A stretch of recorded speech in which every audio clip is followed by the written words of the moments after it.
Welcome to Broadway Corner with Ashley Ha, where you can listen to your favorite performers talk about their career, how they got started, and everything in between. Make sure to follow me at Broadway Corner with Ashley Ha on Instagram and also my main Broadway account at Broadway_corner for updates on new episodes. Hope you enjoy! Hi everyone, welcome back to Broadway Corner with Ashley Ha. I am so happy you are here, and today we are speaking to one of the stars of the Broadway show, K-pop. She is the I in Artemis. It is Amy Keum. Yay! Aw, thank you for having me. So excited to be talking to you today about all things K-pop and Amy as well. And so for a little bit of background, Amy made her Broadway debut as Ivy in K-pop, and her film and TV credits include Honor Society, The Kill Room, and Evil. She's been in regional productions such as Lizzie, Mamma Mia, Popstar, and one of my favorites, Be More Chill. And she's also a graduate of Baldwin Wallace Musical Theater and Westford Academy Theatre Arts. Thank you so much, Amy, for being here. I am so excited to be talking to you since, I mean, you've had quite a journey in these past few months Yeah. with K-pop, and we'll get all into that and being Ivy and MwE and everything. But first of all, just how are you today? I am great. First of all, thank you for having me. But I'm great. I'm currently upstate with my roommates having a little girls' trip. Saw some farm animals today. It's been a lovely Saturday. So I'm great. Thank you for asking. Yeah, that's so great to hear. I mean, the last time that we saw each other, it was the second to last performance of K-pop. We met at the stage door. It was very cold, so I'm glad to be inside. Able Nice. to not be freezing, everything off in the cold. And so yeah, just so excited to be talking to you in the comfort of a home. Um, so just getting started, can you talk about, I guess, just your background as Amy, and where did you grow up? Where did you go to school? I know we mentioned your high school theater program, and just how did you discover theater and kind of become who you are today? Yeah, absolutely. I pretty much grew up in Massachusetts. That's where my family is. And really, I was always a pretty academically driven kid. I was like, good little Asian kid doing my piano lessons, trying to get good grades.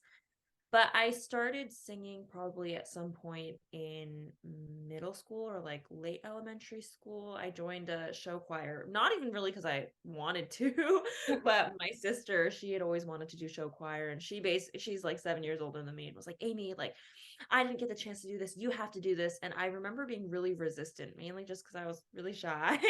But I ended up doing it, and that's really where I discovered my love for singing. And from there, I really just for fun, I would do shows. I was in my middle school productions of like the Cinderella as ensemble as like a mushroom. I and then in high school I would do like maybe a show or two a year, but really at the time my main priority was just school. I played lacrosse as well, and so I was kind of all scattered all over the place. And my main goal at the time was I wanted to go into the sciences. I really up until my senior year of high school, I was like, yeah, I think I want to be like a physician's assistant. I was really prepared to study chemistry in college. So because of that, I spent a lot of time on my SATs, and most of my time went towards that and preparing towards applying for colleges. It actually wasn't until my senior year of high school that I was flown out to this program in Iowa for their chemistry program. And I remember their tour guide saying something like, "Oh, we don't really have a theater program here." And on the flight back, I really just had this God moment of like, I have to do musical theater. And yeah, I got home and told my parents, and they were thankfully very supportive of me. And um, as you probably know, as you're in the process of doing, college auditions, they take a long time to put together. So I had about a month. I got a voice teacher, and my parents like helped me get find my research schools, and sister helped me film my videos, and I had friends like help me put together a little dance. I'd never taken dance lessons, so I really felt like a fish out of water. Auditioned for schools, didn't really get into too many, honestly, but I got into Baldwin Wallace University, which was a school I really liked. Mm. And yeah, from there I studied for 4 years in Ohio, and I moved to New York after I graduated. And a month after I graduated, I auditioned for K-pop, and that's when the whole K-pop journey began. Oh my goodness, that is insane. I mean, I guess in a way I kind of like a little bit of a similar thing where I wanted to be a doctor for like the longest time just because my Wow. dad is a doctor. And so I was like, that would be, just natural progression of things. And then I realized I was like, okay, I want to do that.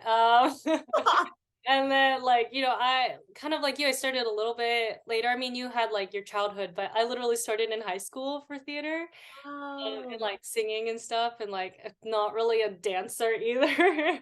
And so but the fact that you weren't too experienced and like you've got a voice teacher and hadn't taken dance lessons but you got into like Baldwin Wallace, like first of all like amazing because for people listening like Baldwin Wallace is like one of the best schools like ever.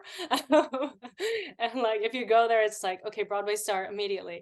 um, and so it's like that is so cool to just hear about your journey kind of just not being like, okay, I'm a kid who did theater when I was like 5 and always knew I needed to do this. It's like, for a lot of people it changes a lot what you want to do as a high schooler, as an elementary schooler, like it's just like things always change. And so always hearing about different things instead of like you have to take dance lessons since you were 5 or like because that's kind of Right. like I mean some of us don't have that and it's just like trying to play catch up in a way, but it's like you're gonna be okay as well, so that's so Yes. awesome to No. hear. And so you're just like I mean I guess it's something that you did but then really discovered the passion for, which is always really cool. Yeah, and I think you put your finger on something that I think a lot of, especially a lot of Asian performers would be able to relate to. Even amongst our K-pop cast, I think it was always really fascinating to hear where everyone came from because I think a lot of times with Broadway, because it is such a specialized field, you kind of assume like, oh, everyone kind of went through a college program, everyone has kind of been doing this forever.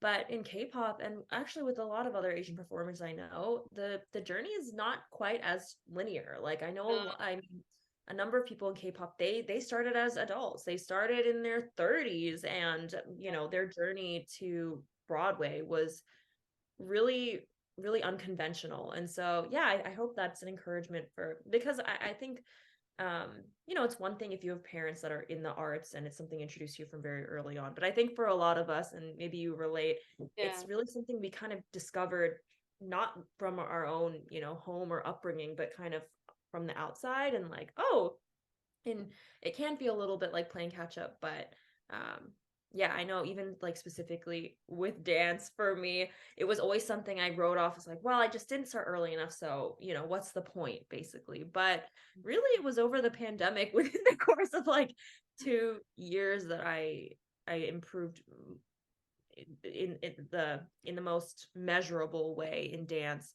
just like at home through you know YouTube videos. And it's really only in that time that I think I was able to really prepare myself for like for K-pop and the dancing and that. And I think probably younger me may have resigned myself to like, that's just not possible. And I'm really glad I didn't stay in that kind of um yeah, cynicism.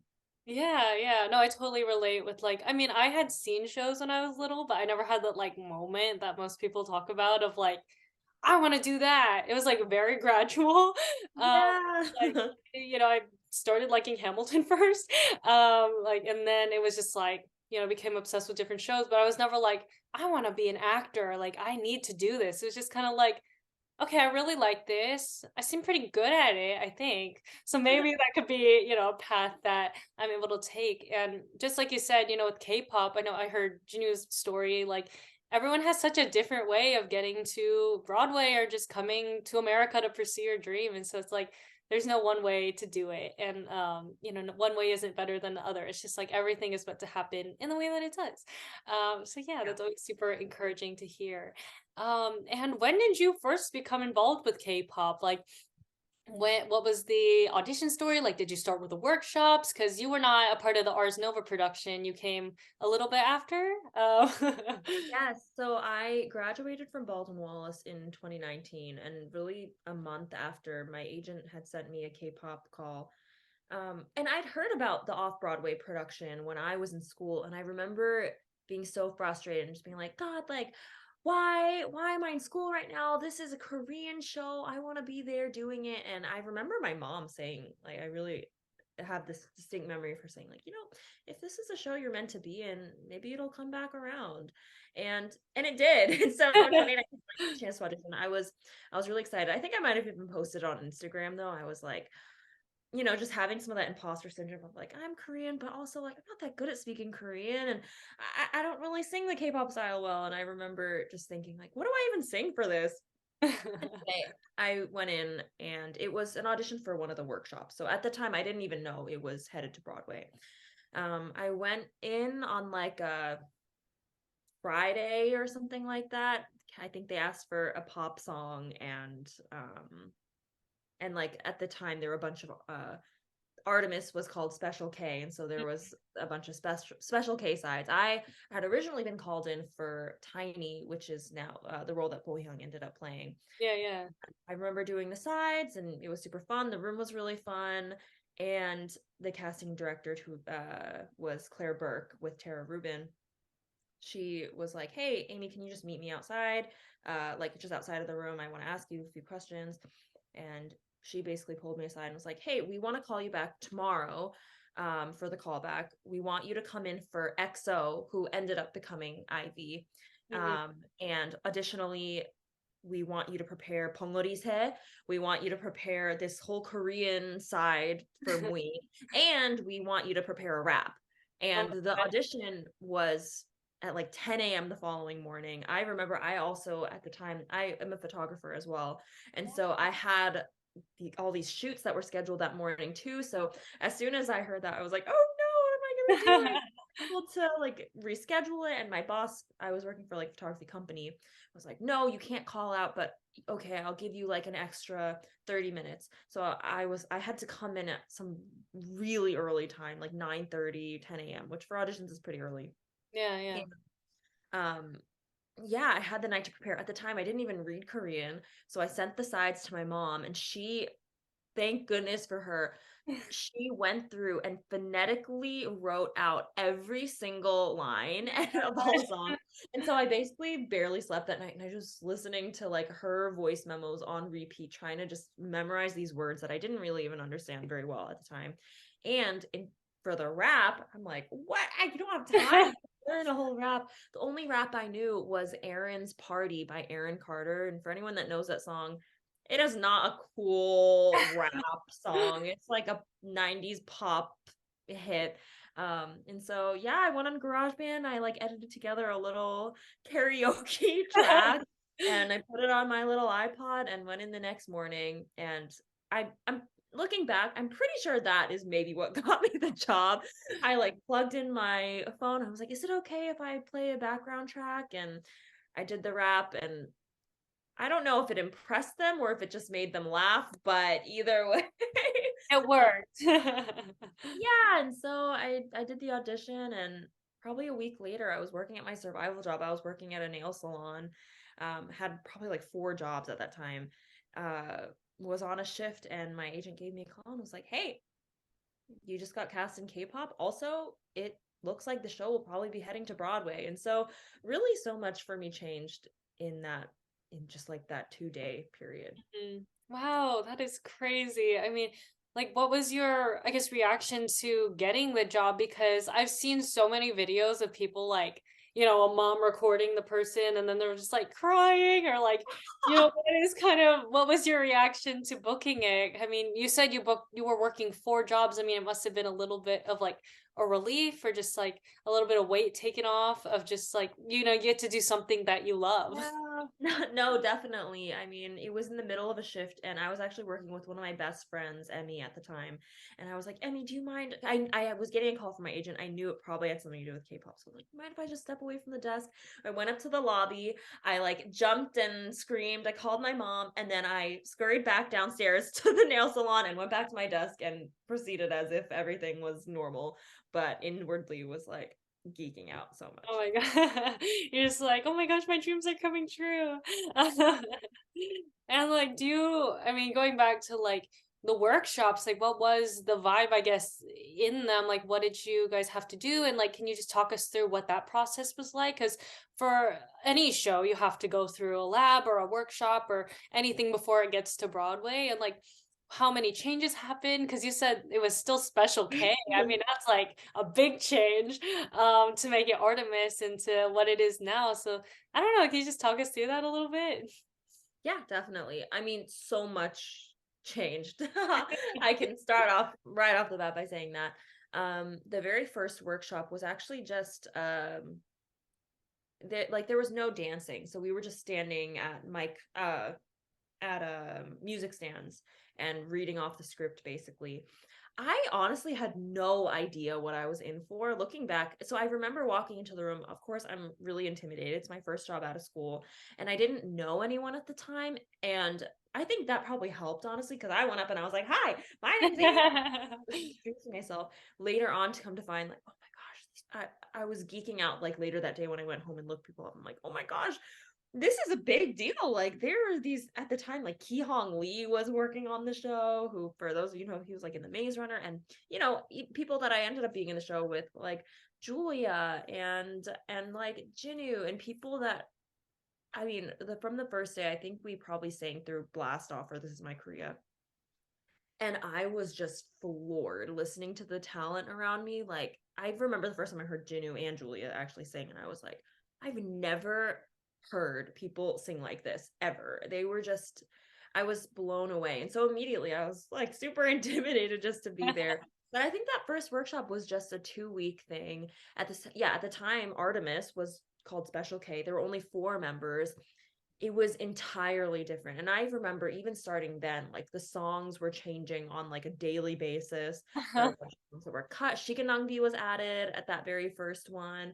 There, I mean, the whole girls storyline in particular changed a lot. So I think a lot of the Fate members, their storyline, to some degree, the actual words might have changed, but I think the structure remained. But for Special K, which turned to Artemis, I think even up through the Broadway run, they were still kind of fine tuning and figuring out like, okay, what story are we trying to tell with these girls? Um, so yeah, I did the workshop in 2019, and then we did another workshop later that winter. That was like a full-fledged workshop with dancing and not really costumes, but it was just more of a uh filled out production, and that was super challenging. It was the first time with like all the dance elements, and really K-pop is just such a beast of a show for every performer in it, really. Like I just don't think I've ever been in a show where you're required to dance at that level of intensity and sing in that particular style, like the pop style. And so really it felt just like a bit of of a shock for me. Really it was a big wake up call, like, wow, I need to be working on my dancing a lot. I need to be working on my pop singing a lot. I need to be working on my Korean. I think just in every way it was really challenging, but also I would say something I forgot to mention was from the beginning, I think there was always a sense with K-pop that we were working on something really special. And like that sounds so cheesy to say, but really, I think most of us had never been in a show with so many other Asian people. I'm sure the other K-pop members have said that. But I even remember specifically, like I'd been going to school in Ohio for 4 years, where there was maybe one Korean person I'd interacted with in the like span of 4 school. years. there Yeah. was certainly no one speaking Korean or anything like that. So then to go into a rehearsal room where from the first day, Sujin, our music director, is speaking Korean in the rehearsal room, and I'm like, wait, this is wild. And then, after rehearsal, going to K Town and getting food together. I think from the very beginning, there was just always a sense of like, wow, in so many ways we get to really come into the show as ourselves, and it doesn't feel separated from like our cultural identity as well. So I think the whole it feels like such a whirlwind to think back on. In every way it was just like, I've never been a part of something like this. Yeah, yeah, no, that's amazing. Because I know for me, like I haven't been in that many productions yet because COVID and the pandemic kind of messed everything up. So I didn't get to do too many things or anything like that. But in the rooms I have been in, it's like maybe one Asian person or maybe Ah, only one, and it's just like to have that experience to be like, hey, we're all Asian or Korean or just hey, we can speak the same language or do things like that. Because I myself, I'm not Korean, I'm Taiwanese American. And so just like getting to hear about like with like Zach's experience too, just getting to be in a room of Asian people, like that never gets to happen, at least on this scale. And it's just like, that's really just incredible what this show got to do.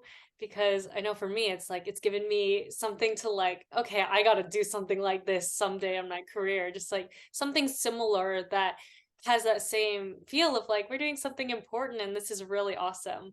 Uh, yeah, and that's ah, super cool to hear about all the workshops. I mean, and to learn about the dancing because I know for me, like for most K-pop, like in real K-pop, it's like they're either singing along to the track or with doing it's just so they can focus on the dance performance aspect. But for you guys, like on Broadway, it was like, okay, just the raw singing, like no backing anything. It was just like the pure dancing, like so intensely, and trying to sing at the same time. And I remember watching it for the first time. I was like, okay, like, what just happened? That is amazing. Just like dancing full out and having to also like just having to do so much at the same time is like just incredible. I mean, there's all triple threats all around, except for like I remember Jinyu like he called his track a princess track, and I was like, yeah, a little bit, just like Yeah, yeah, but he he paid gets his dues. He was in Fate for a while. yeah, He had a good yeah. foot forward, and then he upgraded to princess track level. Yeah. No, just like getting to see everyone, use all of your talents because everyone is so talented. I mean, truly. And so just getting to hear and see everyone use that and show the world what you guys can do, like that is just so cool to me. And for you, getting to finally go to Broadway, like what was your favorite number that you got to perform? And was there a favorite costume you had? Ooh, oh, that's such a good question. Favorite costume is easy. I loved all my costumes. Sophia and Clint, our costume designers, just nailed Yeah. it. Yeah. But I loved my perfect costume. It was just like the all the choreo too was very like feminine and kind of flowy, and so I got to like wear these like flowy sleeves and like my like go-go boots. I just felt, yeah, felt super cute in my in my perfect costume. And in terms of my favorite number to perform, oh, probably Super Goddess. I think something about going on, especially just together, and that's another part of the show that was just so special is our Artemis girls. I think all of us just got along really well on a personal level, but then also there was something about performing together where I think we all just felt like I just felt like, yes, I have my girls with me. We're like a force. So probably Super Goddess. When the music starts and we're like behind the thing, you just feel all of us like click into like, yeah, go Yeah. go. Yeah, yeah. No, I remember the first time I heard this song was at like Broadway Uplifts Asians event that was outside. Oh That was the yeah. first time I'd heard it ever because like there wasn't anything out there and so I couldn't hear Right. it. And then like my friend Carly who runs a Broadway account too, she was like, "Play Super God!" It's like screaming it. I think Oh you know her. She's like BY Bean. yeah, Broadway Yeah, Bean. and so she was telling me, I was like, I don't know that song. I'm sorry. Like, and so getting to hear it for the first time and then seeing it, I was like, okay, I was missing out on so much. Cause like by the time that I saw the show for the first time, I think I only knew like Haguk-no, like This Is My Korea, Oh Shigenangbi, wow. like Bangarise, and just like a gin and tonic, of course, and just like a few numbers, not all of them. And so getting to like hear them for the first time and sing all the choreography and sing them perform for the first time was just like mind blowing. And especially for Super Goddess, I mean, you guys are all just like singing out and like belting your faces off. And it's just like a party, truly. Like Ruby says right before, it's time for a party. Yeah, yeah, definitely. And something too about like well, like during Min's rap, we all come down and like hearing Min rapping, I'm like, yes, go, go. That was probably my favorite number to perform.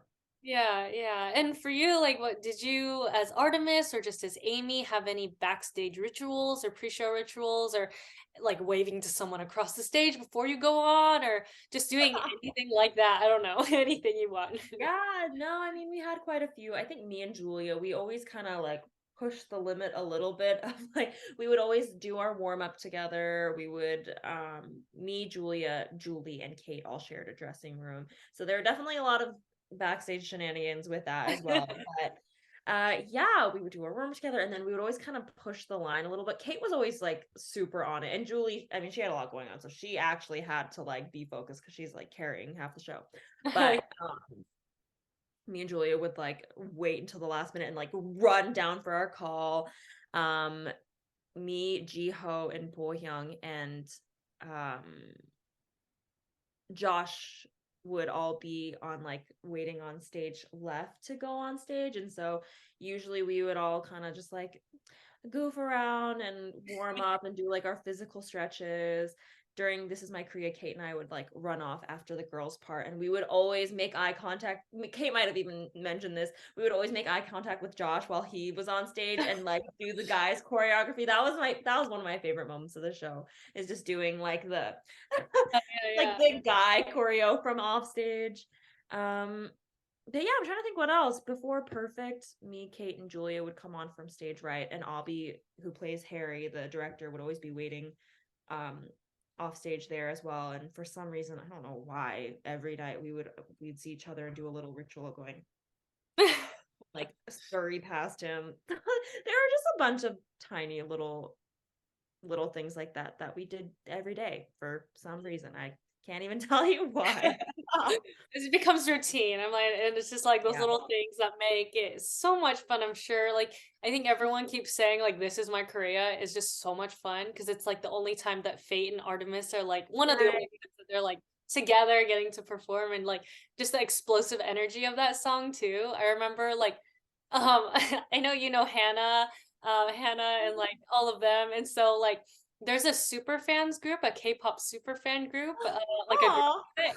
And so what happens is like Aaliyah will be like texting, being like, I'm watching the GMA performance right now, or like anyone just like on oh, that's repeat, so or sweet. like just all the time, just like playing the performance of This Is My Career because it's just so much fun. And I remember that was also one of the first things that I ever saw of K-pop, and I was like, I like this a lot, and like the Oh, costumes and just the whole performance and seeing you guys all post about having a great time and like everyone supporting you, and that was just a really cool moment. And so I'm so glad that you guys got to like perform on GMA because like that kind of solidifies you as like, hey, we're on Broadway, look at us. Like we're in yeah, a show and we're able to kind of show everyone what the show is all about. Because I think like, you know, K-pop, the name, people are like, what is that, what is K-pop, is it a jukebox right, musical, like, you know, kind of, I know I had that thought at first until I heard Helen talk about it, and I was like, oh, okay, this is really cool. It's original.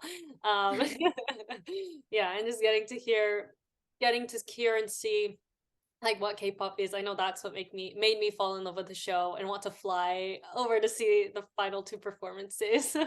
yeah.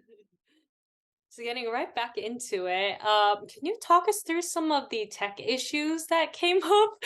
Because I kept hearing about them, and I was like, Okay, I gotta ask Amy because I know there's a lot of stuff that happened, because it's live theater, anything can happen, and I know it mostly happened with like gin and tonic or I don't know, whatever. And it must be scary because K-pop is a very automated show. Everything kind of has a time and a place to be where it needs to be, and when it's not, it's kind of like, okay, what's gonna happen? So, like, what was going through your head in those moments of going wrong? Because you can never really prepare yourself for live theater. Right. I mean, I will say I think it's in those moments that you really see how much theater people we are really. Like I remember there was one night, this is probably like maybe one of the there weren't too many automation issues, but there were a few that came up, especially like maybe in that last week. Mhm, Um but yeah, there was a moment in Gin and Tonic where we go up on like the upper half of the stairs and the bottom half is supposed to come out. It comes out as like a big stage. And it just didn't come out at the time it was supposed to. And you could just I don't even think we all looked at each other. We all just kind of knew like, all right, we're just going to keep going. That's the theater person in us of like, the show must go on. You just keep going. We'll just do the rest of it on the ground. mhm. And then the stage card started coming out like behind Oh. us. And that's when in my head, I'm like, oh, I like feel it tap against my, like the back of my heel. I'm like, oh, shoot, like, what is that? And then it happens again. And that's when we all were like, hold. I looked down and my heel, like the bottom part of the shoe was just completely off. Oh my god. And so we were like, ah, there's like nails coming up out of him. I'm like, okay. So we run off the stage and they luckily had another pair of those shoes and we resumed. It was fine. And then I would say the other incident that happened, I actually think might have been my fault. Oh And so no. the lift, there's a lift that like comes out of the ground and then like it becomes a hole. And so after Phoenix, MwE goes down on the lift and then blast off happens and the lift comes back up. Now, the way that it was rigged for our own safety is that if something like as it's going down or coming up gets like trips like this line of there's like some sort of sensor, then the trap just stops and does not come up, and consequently, their hole is left in the ground. Yeah. And so one of the MWE performances I did, I must have been, I think I was really relieved or something because I always got stressed before Phoenix, and I like finished the song. I'm going down to the trap, and I kind of maybe slightly prematurely just like leap off of the Oh. threshold floor and then like go down and around. I'm going down and around, and then I hear over the thing like, hold some for some reason the trap was not coming up and they had to like hold blast off and figure it out. And in my head I'm like, oh, I think that was because someone might have like tripped the little Oh no. sensor. My bad. Yeah, I told a few people that, but I'm not sure if everyone knew at the time, honestly. That's it. No one got hurt, so it's okay. Yeah, Uh, nobody got hurt. it makes So for a good story now. yes. Yeah. My own little, yeah. I mean, it's understandable. Phoenix is like a monster of a song, like to sing. So like it's understandable. You're like, okay, I gotta go get ready for blast off now. Yeah, Uh, I'm like, I'm out of here. I'm done. Whew. yeah, This is yeah. over.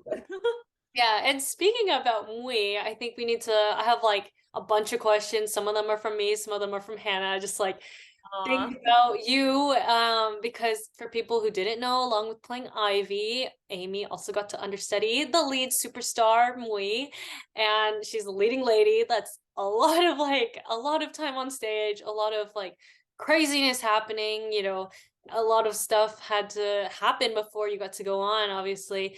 So when did you get approached either to like start covering her? Like what was that process like? Just getting that under your belt, because I know there weren't a whole lot of like on stage understudies. I think you might have been the only one, maybe. Yeah, I think Jinu was an onstage understudy as well, and Oh yeah, maybe yeah, for Jake. I think that might have been it. yeah. Um, but yeah, I think so. I'd done a few workshops of the show, and it was sometime, I can't even remember, probably sometime in 2021 that before one of the workshops, I think I had actually just found out through my agent. They were like, "Hey, Amy, like casting was wondering if you would be interested in understudying MWE." And at the time, I had a lot of apprehension around it, and I was like, "Oh, I'm not sure." my agents and I kind of talked about it, and they were like, it could be really an interesting experience, and maybe just give it a go for the workshops at least. And I Mhm. never really had to do anything other than maybe go on for a rehearsal here or there when Luna wasn't there. And then I think sometime in the spring of 2022, we did a table read. It was super last minute, and it was a really small group of people. Luna was still in Korea, so they were like, "Hey, do you want to just read for MwE at this one?" So that was really the first time I kind of stepped into the role, and yeah, it's just such an emotional I mean, Mui's storyline is really a roller coaster. Pretty much every other scene is like she sings, she's going through it, Yeah. like up and down. So yeah, it was definitely challenging. And then um starting our like official pre-Broadway run, it just honestly all felt like such a blur because I being part of an original show, it means that the show is changing even through previews, even as you're performing. And so even for my Ivy track, I'm like just trying to like nail some things down in that realm of like, Yeah. all right, let's change our choreography for Shiganangbi. Let's learn. And then yeah, the first time I got the call that I was going on for MWE, it was our second week of previews, I think, and I hadn't had any real rehearsals in the role. Oh. Um, I had had one music rehearsal with Sujin, but I had never officially learned any of the dances. I hadn't learned. I mean, I hadn't had any blocking rehearsals. I'd been learning the sides, but every day the sides have been changing, or like the scenes had been changing. So Mhm. what they decided to do is they were like, okay, it was a Friday night. We're going to cancel tonight's show. We're going to do an emergency understudy put in for me and Marina, who covered for Ivy Mhm. when I was out. And it was just terrifying. Pretty much it was a run through of the show where before every scene I'd be like, do I even know the words? Like, do I Yeah. even know this dance? It's the first time like singing and dancing and with the microphone and with the automation. It was just wild. I had it was such an out of body experience, really. Um, and yeah, then the next day I went on in the role. It was a Saturday matinee, and I ended up going on for those three shows. It was Saturday matinee, Saturday night, and Sunday. And Mhm. yeah, it was such a mixture of emotions because on one hand, I just never thought I would one even see a Korean or like leading role in a Broadway show, and two to step into that role was like such a ridiculous honor that I still honestly can't even really fathom.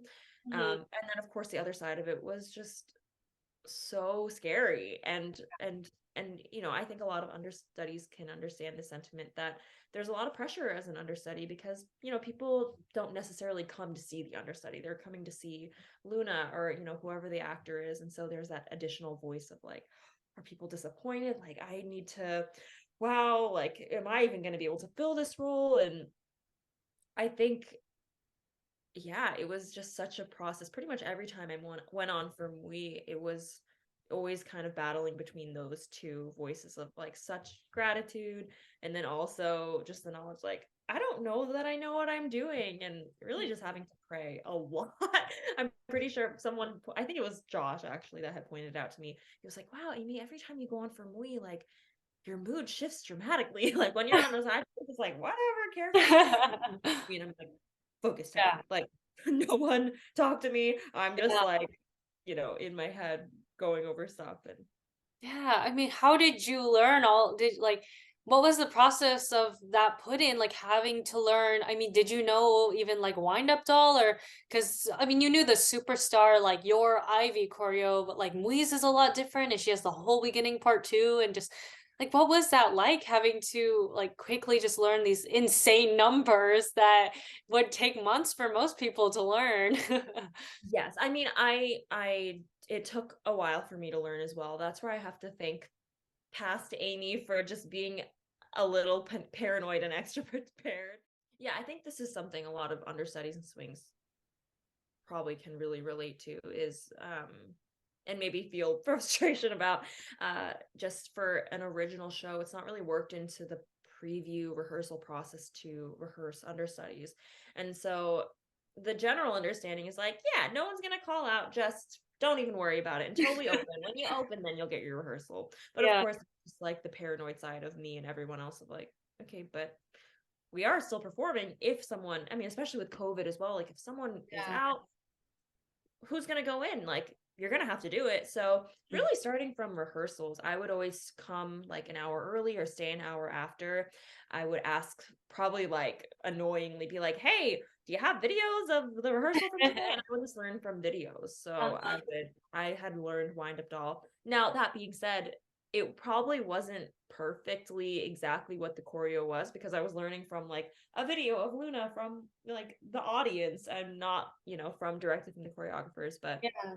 it was really self-taught, pretty much all of it. So the dances, the scene work was just, that was definitely cramming it in Mm, on the spot. mm. Like I just pulled the sides. I had the first weekend that I went on, I had one of the assistant stage managers like shadowing me and basically helping me like get from place to place. So Taeyuk, one of the stage managers, I was like, can you just hold these sides? So literally as I would come off stage, I would like be looking for stages as I'm running to my next entrance, and I'm like, okay, this is a line, this is a line, great, memorize and just go on and do Oh it. my gosh. I mean, I can't even imagine like what that must have been like for you. It must have just been like adrenaline like pushing you through, making sure that you can make it through this monster of a show. Like it's a hard show, especially for MwE. I mean, having Bongarise and then Phoenix and like Wind Up Doll and just everything being pushed at you at the same time and then doing those emotional scenes and like it's insane. And just again, that's why I think it needs to be addressed that understudies need better rehearsals, please. Equity, if you're listening, equity, please, just like it's great when this happens. And there are people like you, Amy, who are able to come in and save these shows at a moment's notice, but that should not always be how it is. It's a blessing that you are able to, but we can't keep moving forward like this because it's so stressful, I'm sure. And eventually, like Mui says, it's like everything breaks. Everything, someone is going to like have a panic attack or something's gonna happen where it's just not gonna be sustainable anymore. So if anyone's listening who's a part of equity, like please just advocate for better like rehearsal for swings, understudies. Make sure that it happens soon, because with COVID, we know how hard it is to keep a show up and running with canceled shows, and it's hard. But I think we also need to give those resources, not just be like, here's your roles and tracks, go. Like No, I mean, amen to that. I can't remember who this was. Some Broadway actor had tweeted this at some point, and I just thought it was really well put, that really, like, even for the role of Ivy, let's say, as soon as there's understudies and swings, it becomes a shared role. It's not just my role. It was also Marina's role and Lena's role. Mhm. And so just to even like have it more in as that as a part of the language too, of like they also just as much should be at every rehearsal for Ivy. They just as much are carrying this role as well. And so,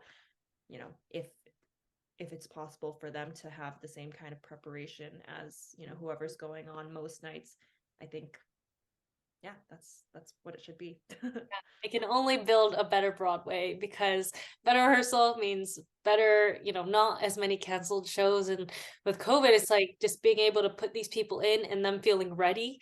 Because I know for Tim, he was talking about going on for camera operator and just having to learn that because he never thought he would go on. And just Right. those moments, it's like, okay, I'm making my Broadway debut, but what does that mean to me? I'm trying to save a show right now. Like, I don't know. Yeah. It's amazing to think about, but I think as humans, we're human. Like things happen, and we need to be able to be treated as human beings in this industry where, like the show says, like we can't be machines. We're not machines. We're humans. Like that's Yeah. not something that should be negotiated or talked about. It's like just being empathetic towards other people. I know I empathize with you so much, having to learn that role by yourself pretty much. And it's a hard role. If you ever see the show, like it's crazy. And first of all, like just I mean, thank you just for everything that you had done with MwE and even with Ivy, just getting to, I know everyone was super supportive. If someone went on, like making sure to give help or just being super helpful with those kinds of things, because I think maybe some people probably don't do that. And that's not always the case, but it's like we need to, keep moving towards a place where everyone feels safe and feels comfortable in a job that they were, hired to do. And just giving those resources is very important. Um, and for you, like, I wanted to talk to you about like MwE as a character. Like, I've talked to so many people like Hannah who have seen you as MwE. I did not because I only saw the last two shows. So I only saw you as Ivy, but everyone has said that your MwE was incredible, but so different from Luna's, Uh-huh. just in Right. character. And like both of you are incredible, but I think it's always awesome when you get to see someone bring something new to a role, and getting to see, like, I mean, I've seen like a clip, I think, of Ashley Park, singing Bongarise, and like then seeing Luna to like, I have heard an audio of you with me, um, just Oh gosh. and just like Hopefully hearing that's the the truth. differences in your voice, and with your different opt-ups in Phoenix, or just like that. And like, what did you feel like you brought to MwE in terms of, I guess, her driving force that really just kept her going in the show? Yeah, I mean it's a really good question because of course, Luna is Luna. She's a superstar and such big shoes to fill. I think at a certain point I really had to just accept like my MWE is not going to be Luna's MWE. And if I tried to do that, I would come so short. Like I can't sing like the way that Luna does or, dance the way that she does, but, I can find my own way into this role. And really, I mean, I think the thing I was pleasantly surprised about in terms of the acting of the role is, maybe this just has to do with never really having played a role that is it didn't feel like as much of a stretch as I thought it would in terms of the acting. And a lot of her story really just inherently resonated with me as like a Korean person, as an artist who's also struggled with a lot of the same questions that the character does of like, is this worth it? Like, Mm. is the cost to do this worth like living out this dream? And even a lot of her earlier scenes where wind up doll, you see her training, you see her dancing in a mirror and being, kind of harshly treated. I mean, in some ways it really harkened back, it brought me back to my college years. Not, I mean, even just in terms of the rigor of in training of like a conservatory program. I Yeah. had definitely had those days where I'd be in a practice room singing until like 1 a.m. in the morning and singing over and over and over again, trying to like reach perfection. And yeah, so I think that struggle that MWE faces really just felt like a struggle that I knew so personally, that really playing the role actually it was very emotional because Mm. I know this. Like I knew that this is something that is real and familiar to me. And um in terms of vocally, I think vocally that was probably the most challenging part.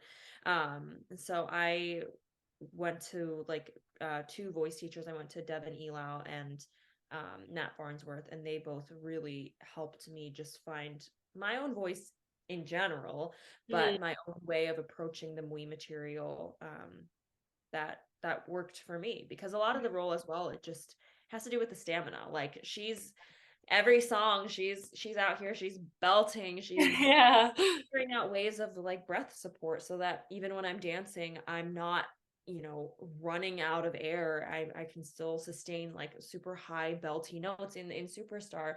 And I will say, I think it took a lot of time and was never really a polished product. I think the first time I went on, if you compared it to the last time I went on, were probably really different because the first times I was going on, it was like, I don't even know what's happening. I'm just throwing it out there and I'm gonna let it splat. And I think closer to the end, I felt every time I did it, I started to get more of a sense of, okay, here are the places where I can sit back a little bit. I don't have to work so hard. And here are the places where, okay, this is in Phoenix, like I loved listening to Luna's Phoenix in that little section Yeah. in the bridge.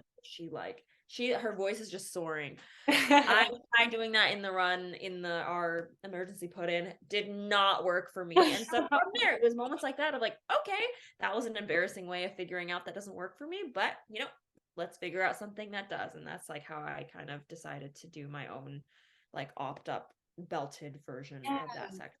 So a lot of little moments like that. Honestly, it was a lot of me failing and kind of embarrassing myself in front of Broadway audiences and then learning from that and just learning to pick myself back up and say, okay, well, how can how can I make this more my own?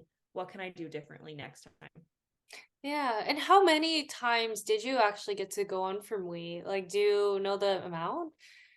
Yeah, I believe I went on 11 times. Okay, that's like, I mean, that's cool because with people, who've ever gone through community theater or high school theater, I mean, you get to do what, a show like 3 times, and like, obviously Yeah. with Broadway, you're gonna do it for like months, and just getting to do it 11 times, like that is such a cool blessing that you at least got to kind of like settle into the role just a little bit, just so it had more experience, like you said, to try different things. Because I Right. mean, okay, that Luna, like that high note, oh my gosh, so hard. I have tried it. I can like do it on a really good day, just like that note, hit it. And then any other day, I'm just like, okay, nope, nope. Yeah. Yeah, her voice is truly beyond. No, but like, yeah, I also got to hear yours, like just through an audio recording of it. But hearing the way that you got to make it your own and get to do that opt up, I did try it and it worked a lot better. And just getting to like see a different interpretation, because I know for Luna, her voice is very like powerful, but it's like a softer belt, if that makes sense. Whereas like yours is just like pure powerhouse belting. It's just like I don't know. I don't know if that's the best way to describe it, but it's just like a little bit of a difference that you can hear, and it's just like the uniqueness of Amy's MWE or Luna's MWE, and getting to have that.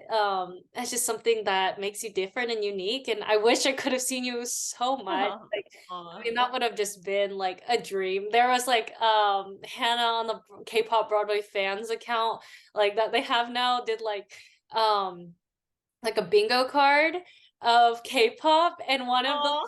boxes is like saw Amy as MWE, and I was like, oh, I can't cross it off, but I can like get most of the other ones. And just like I hope, people have been talking about maybe LA, maybe Vegas for another production of K-pop. You never know. And so hopefully in one of those I will get to see you as MWE, because that would just be Aw. an amazing experience to just watch you shine as the leading lady in a Broadway show. Um, and with MWE, like she is an insanely hard role to do. Just so much you have to keep up your stamina. You have to carry the 2 hour show. Like and with the costumes, they're very hard. Like, what was the process? Did you get your own costumes? Were you wearing Luna's? And how did you manage all of those costume changes? Right. I mean, that was an ever-changing thing. Because I started going on in previews, it was not, the costume team was not ready at that time, like, nor did they have to be, Mhm. to have like my own set of costumes. So I think it was right around the time I was just starting to have fittings that I went on for the first time. So I think for them it was a bit of a scramble. I kind of had a mix. There were a few pieces that were my own, but at the beginning, a lot of them I was wearing Luna's pieces, which it worked out well that we were like a similar size, and Mhm. like some of the things, she's a little taller than I am, so maybe some of her things were like a little long, but most audience members probably won't notice, kind of thing. But as I went on more and more, I feel like every time they'd be like, "Oh, by the way, Amy, we have one more piece that's yours." And so the last two performances I went on for Superstar, I had my own little like Mm. blue sparkly unitard thing, and I think the only pieces that we shared always were the up studio. There's like a big robe that Oh yeah, yeah. share, and then Blast Off and like Phoenix, they had like the white like bodysuit that we would share as well. Mhm. But yeah, I think for MwE, another challenging element of the role is there's really not a break. And so as soon as MwE goes off the stage, she's going into the next costume and makeup look. Mhm. Um, so it's pretty nonstop. That's kind of how it happened. A lot of it, I mean, there's one section that I think a lot of people actually thought was pre-recorded, but was actually live every night.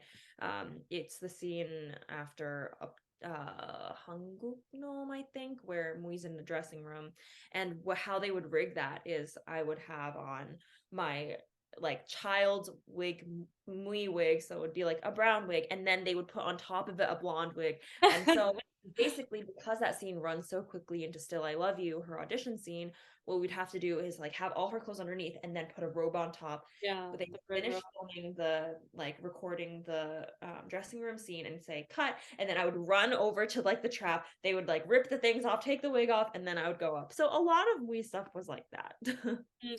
Yeah, can you talk about those pre-recorded scenes? Because I know for me, I was like, most people in the audience are probably like, "Oh, that's not live at all," or like, "Can you bring us through?" I mean, the show's closed now, so I think you can talk about it. Oh, I hope. But just like take us through, I guess, which ones were live. I know sometimes they didn't quite match up if it was too early in the run too, with different pre-recordings of. I don't know. I guess just how did that work? I have no idea. Yeah, basically I think that also changed through the preview process. Also, because when understudies would go on, they didn't always have the video of the understudy, so they would play the video of the original actor. Mhm. But the first like recorded scene for MWE was always live. That stayed live throughout the whole thing. At first, one of the second time you see her in the dressing room was also live, but eventually they ended up pre-recording that so that everyone would just have more time to change and it wouldn't be so frantic. Mhm. At some point in our run, we had a day where we like went through and recorded the scenes. And basically the way they recorded it was they'd record each actor in a way so that depending on who went on, they could like piece Change. together Yeah. every yeah. Oh, yeah, that's so fascinating. And I'm sure once you got to like recording that, it was kind of like, okay, like a little bit more of a breath Yeah. in That's true. between, running around, having to do so many different things. And doing the child part when she's auditioning and then going to like Right. One Up or anything, just having all of that insaneness in between. But that's so fascinating because I know not a ton of shows use like I guess features like that and just like hearing and seeing it because I had no idea that was a part of the show until I was in the theater. I was like, "Oh, okay, this is new. I didn't like this is so interesting." And because the only thing that I had really seen was like the superstar clips in Hagugnom and then Right. Shiganongbi because thankfully you guys got to perform for the press and stuff. And I know for me that's how I fell in love with K-pop and getting to first see it on a screen on my phone and then getting to see it live, I was like, okay, this is amazing. And then, like you said, like, with all the choreo change, I did notice the choreography change for Shigenombi. I was like, oh, this isn't how I remembered it. Yeah. But it was still so much fun and so energetic and just I mean, it's such a new way to utilize theater, especially with like the intro scenes where you guys like, how did we get here? Is I know those are super funny, and everyone was always like laughing for the two shows at like the different punchlines and things like that. So I don't know, the show is just so cool and utilize so many different elements of theater that we can use moving forward and getting to do things like this that are just unique. So that's really awesome.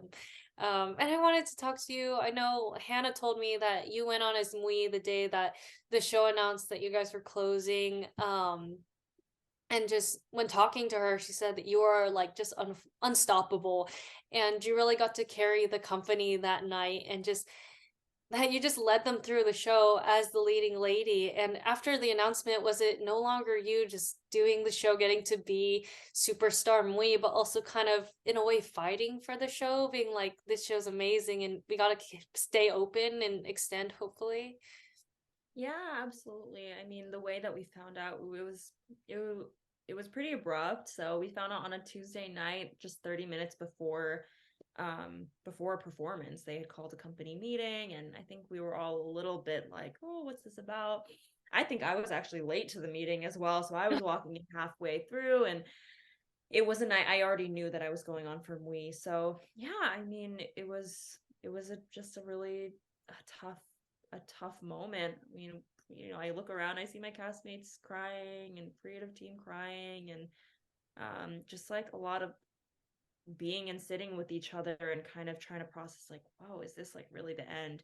I think I like I told my cast member like, hey, like if anyone wants like just to like sit together in my dressing room and pray, like, and so some of us did that. And I just, yeah, I remember just trying to, even in that moment, like, I don't want this to end, and trying to talk with cast members. Do you think there's anything we can do? And I think maybe even starting that night or the night after, like we started doing like curtain speeches, and really our cast, like, this just goes to show how much we believed in and cared about the show. We were like, listen, we will take it upon ourselves.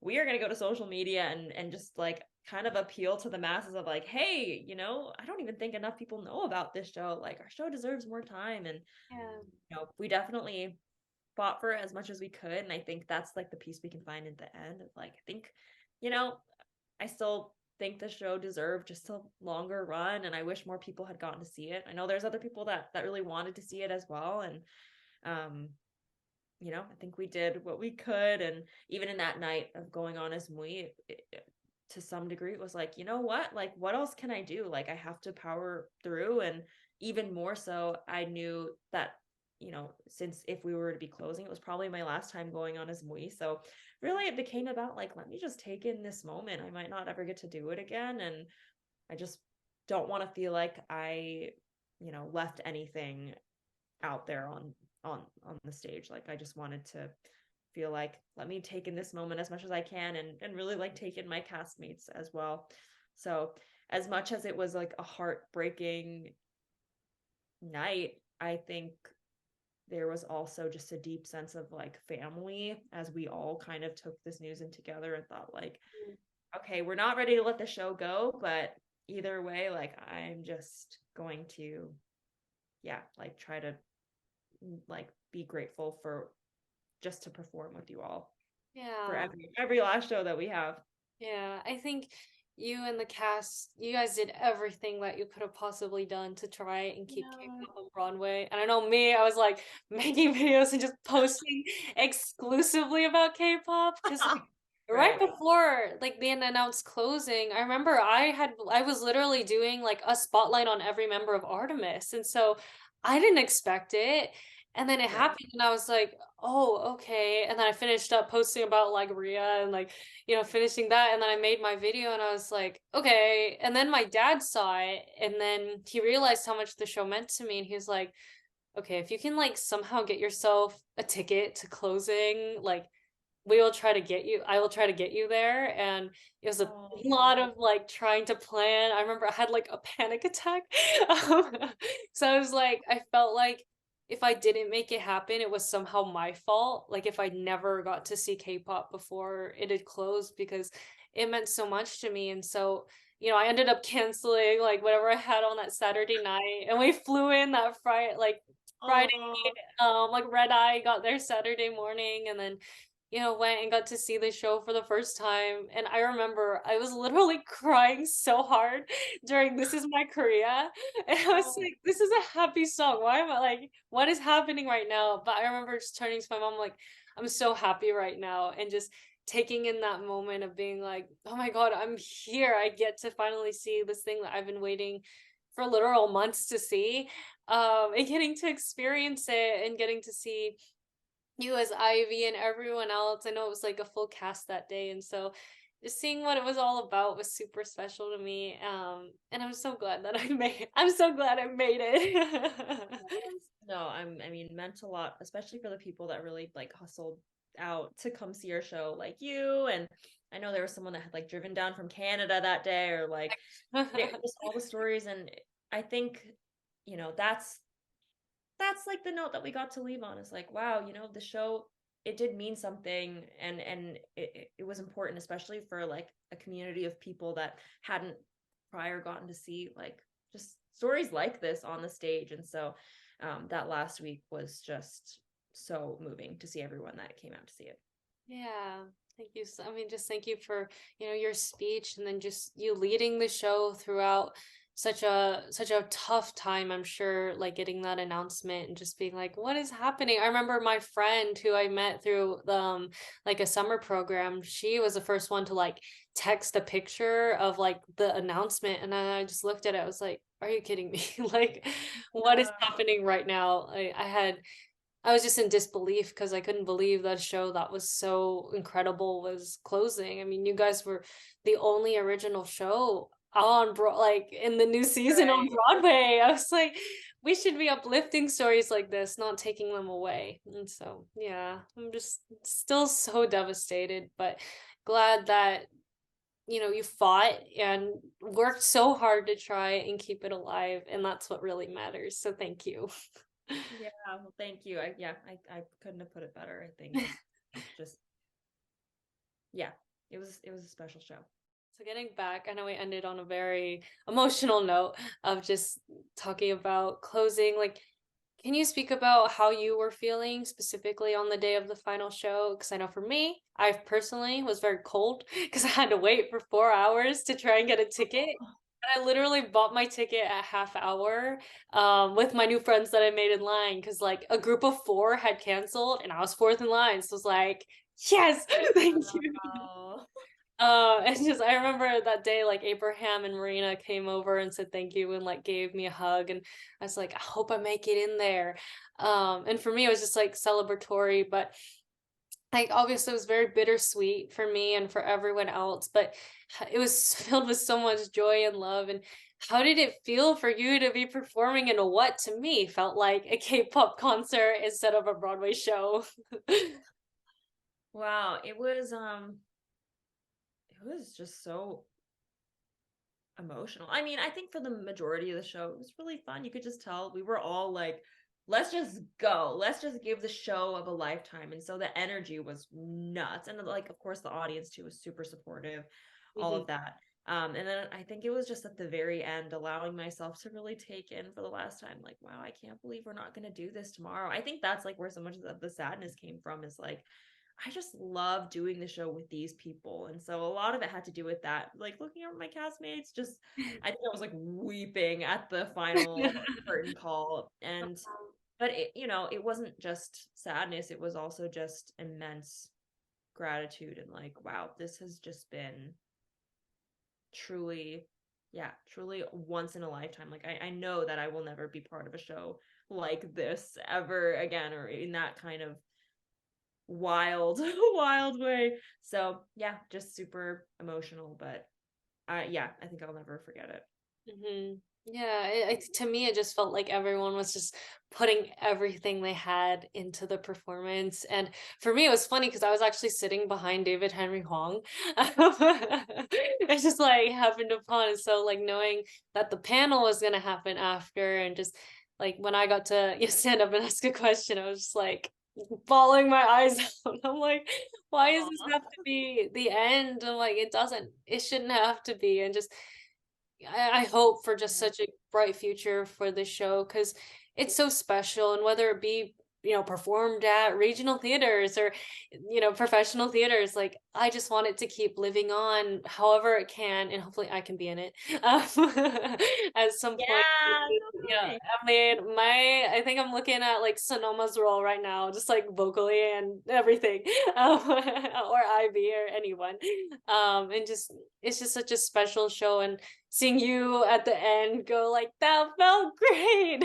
Like, now what? Well, now what is gonna happen? And then just launching into this giant concert where I've never personally been to a K-pop concert, and like concerts kind of freak me out, but it felt so much fun getting to Yeah. stand up and just like dance with these people around me. And I've said it over and over and over again, like I've never experienced anything like that. And I have seen like it's such a blessing that I've been able to see so many different Broadway shows, but nothing comes close to the experience of getting to see K-pop because it was immersive. It was it was just truly so special. And I said like K-pop did everything that I wanted Broadway to do in one show, just in one Aw. show. Like having so many Asian creatives on stage and behind the scenes, and just having that representation means so much to me. And I had a cut, like, what does representation mean to you, getting to share your own culture through your art?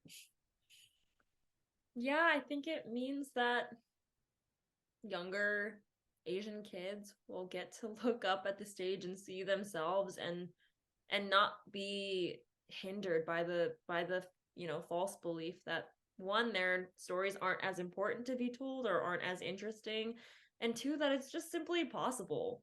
Mhm. And possible in a way not just where you have to fit into what already exists, but possible in the sense of, yeah, we get to tell our own stories too.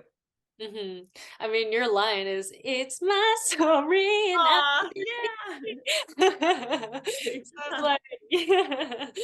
Just like knowing that we can take what we have in ourselves and just put it into a place like Broadway where we haven't been seen as much, and knowing, for me, getting to observe that as someone who is trying to get into this industry as well, is just, it's insane and just such an immense blessing, because this show is so special to me and special to so many people, and I hope that there are more like it. And like, Helen, keep writing all your music because it's so good. And just like, I think it's just such a beautifully crafted show, and if this show can just live forever, I'm like, that would be amazing. Um, and for you, like, what is your advice for Asian kids who want to pursue performing? Because I know life kind of gets you down some days and it's really hard, but just what is your advice to them who are listening? That's a good question. Let me think about it for a second. Yeah, take your time.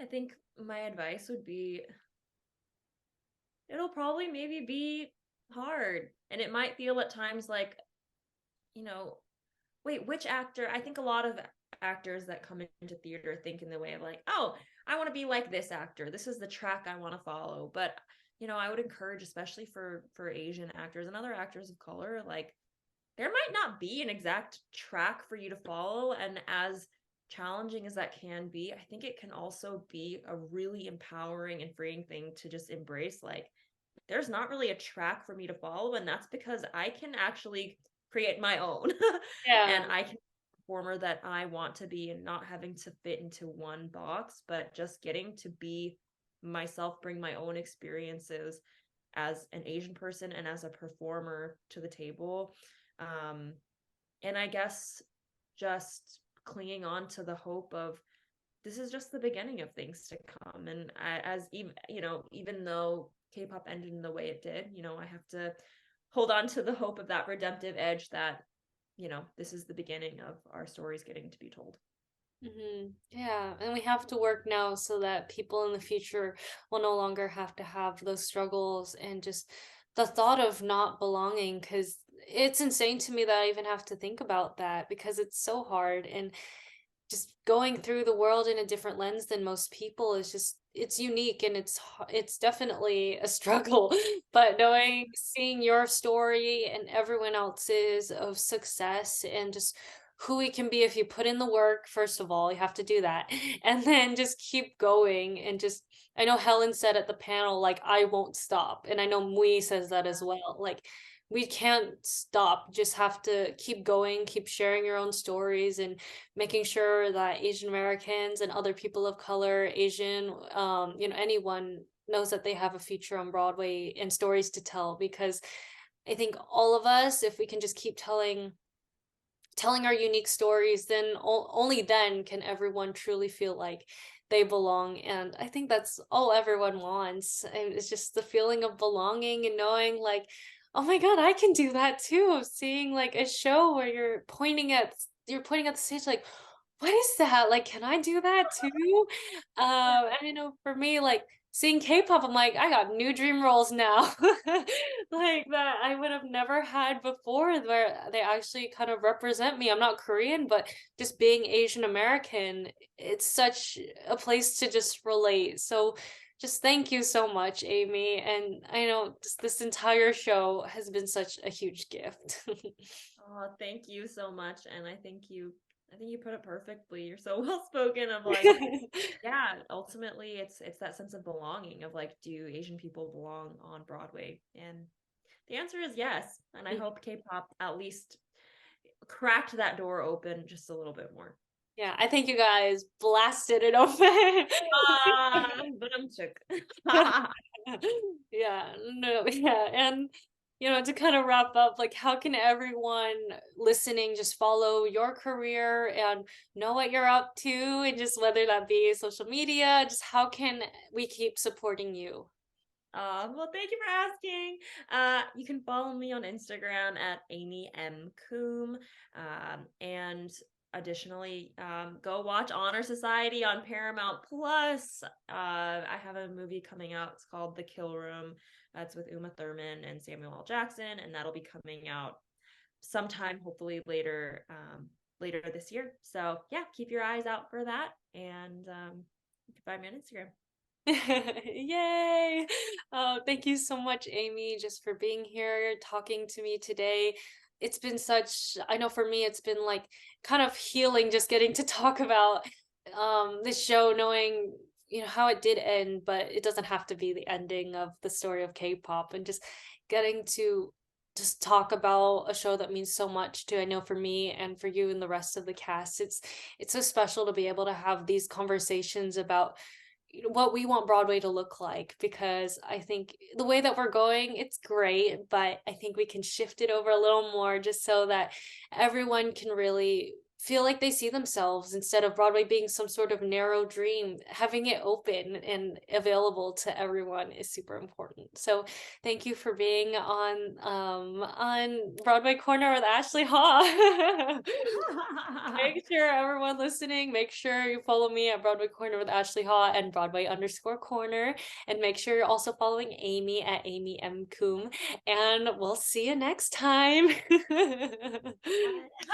Yay. And also, thank you. Thanks for just like lifting up our show so much and like doing your listen. I feel like you were hustling just as much as our cast members were to just like get someone out of your show. So thanks for yeah, and excited to see for you even personally too. Like as you go into college auditions and embark on your own career. Just yeah, excited to cheer you on as well.